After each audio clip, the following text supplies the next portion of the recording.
Hey everyone, Chakras or Kill.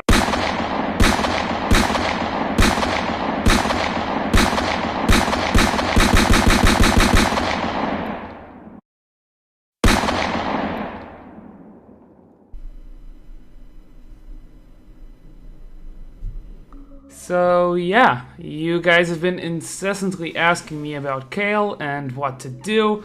Unfortunately, I'm human, so I needed time to draw some conclusions by myself. I also needed patch 4.11 to hit Korea because everyone knows Koreans know best. So today I'm going to present a mix of my research of my own games with what the Kayle mains in the top 1000 of the Korean server have been doing.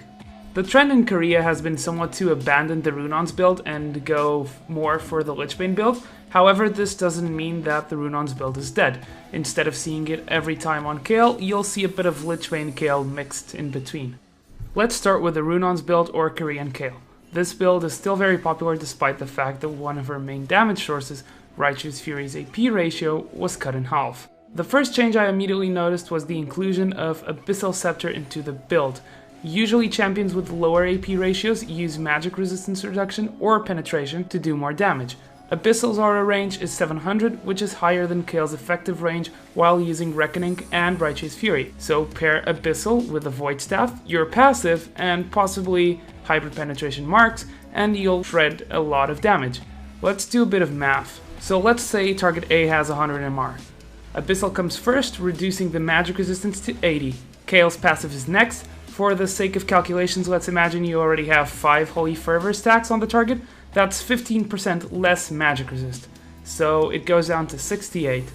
Then we apply Void Staff, down to 40.8. And finally the Hybrid Penetration marks, going down to 35.22. Now that's a lot of resistance shredding, and keep in mind that a part of that, the part where you have the Abyssal Magic Resistance reduction and the part where you have the Holy Fervor stacks, are applied to your whole team, meaning that the MR is actually reduced to 68 for your whole team and then reduced to 35 for you. The other variation I've seen of the Runons build was the inclusion of Hextech Gunblade. Now this sounds weird, I know, however, let's see why it works. First off, Runon's bolts will proc the lifesteal from the 2 extra targets, giving you more sustain. You'll also be spell vamping from Reckoning and the 1/3 of the spell vamp from Righteous Fury, which isn't much but still helps. The important part here is the active. Using a Runon's Hurricane gives you the potential to take 9 seconds off of the active's cooldown with every auto attack if the extra bolts also hit enemy champions, meaning you can spam the active, just like in Earth mode. So an example build for the Runons build would be Berserker's Greaves, Gnasher's Tooth, Runon's Hurricane, Void Staff, Abyssal Scepter, and Death Cap, Zhonya's, or Gunblade. Gunblade definitely fits if you stack more AP, however you can go with the Abyssal Void build if you prefer. Next up, Lichbane build. Biggest change in this build has been the increase of popularity of Ionian Boots of Lucidity, whereas before we'd rarely see them. I've been doing these forever now due to personal preference, but the need for the boots has increased. This happens for 2 reasons. First off, Kayle's ultimate now has an increased cooldown. To give perspective, it's an extra 12 seconds in max cooldown and rank, so having a higher percentage cooldown reduction means you can make up for an otherwise low cooldown. I get 15% from boots and 20% from Gnasher's Tooth, using blue buff or an elixir for the remaining 5%. Secondly, your damage is more dependent on Lichbane procs. This means that having a lower cooldown on abilities means more frequent Lichbane procs when you land a second slow or a second heal. What about mixing Lichbane and Runons, you may ask? I personally don't like it, but you can do it if you can run a build without a defensive item. On to jungle builds. I've been seeing one main jungle build, which is the one with Feral Flare, Gnashers, and Runons. Remember that Feral Flare does magic damage and Runon bolts apply on-hit damage, so you're stacking up a lot on on-hit magic damage.